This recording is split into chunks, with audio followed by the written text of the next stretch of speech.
Oxford university పిలిచింది, Harvard university రమ్మన్నది, Cambridge యూనివర్సిటీలో speech ఇచ్చిండు, మసాచుసెట్స్ యూనివర్సిటీలో మాట్లాడిండు అనే వార్తలు చదువుతుంటాం. గవన్నీ దునియాల పేరు పోయిన పెద్ద కాలేజీలు అన్నట్టు. అరే మన కాడ యూనివర్సిటీ లేవా, మనమెందుకు గట్ల తయారు కావద్దు? ఏమేం సవలతులు కావాలనో చేస్తే అక్కడోళ్ళే మన కాడకొచ్చి చదువుకునే లెవెల్ ఉంటాం కదా. గసొంటిది షురువైనట్టే మన తెలంగాణలా. ఏడా అంటారా, ఇంకేడా? చెలోయు సీఎం సార్ ఓయూకు ఉత్తగేం రాలే, 1000 కోట్ల రూపాయలు పట్టుకొచ్చిండు. ఇంకొక 1000 కోట్లు జీవో తీసుకొని ఈరోజు ఉస్మానియా యూనివర్సిటీకి వచ్చిన. ఉత్త చేతులతో రానని ఆనాడే చెప్పిన. ఈ ఉస్మానియా యూనివర్సిటీ తెలంగాణకు గుండెకాయ. గుండెకు జబ్బు వస్తే మనిషి పోతాడు. తెలంగాణలో కూడా ఉస్మానియా యూనివర్సిటీకి సమస్య వస్తే ఆ తెలంగాణ సమాజానికే తీరని నష్టం తీసుకొస్తుంది. గా పైసలతోని యూనివర్సిటీల సౌలతులు పెంచి మంచి చదువులు ఇస్తారట, ఇంకింతమంది సార్లను తీసుకుంటారట. మీకు అటానమస్గా మీకేస్తున్న మా ఇన్వాల్వ్మెంట్ ఉండదు.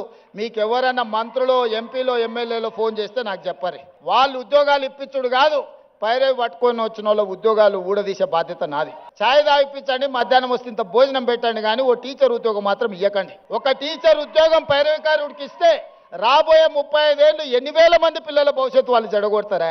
ఇప్పుడు మన చదువుల కథ ఎట్లుందో గిట్లా చెప్పుకొచ్చిండు సీఎం సారు. అయ్యా మా పిల్లగాడు ఇంజనీరింగ్ చదువుకున్నాడు, పెద్ద నౌకరీ అయ్యా, నువ్వు ముఖ్యమంత్రి అని వస్తుంటారు కొడంగల్ నుంచి.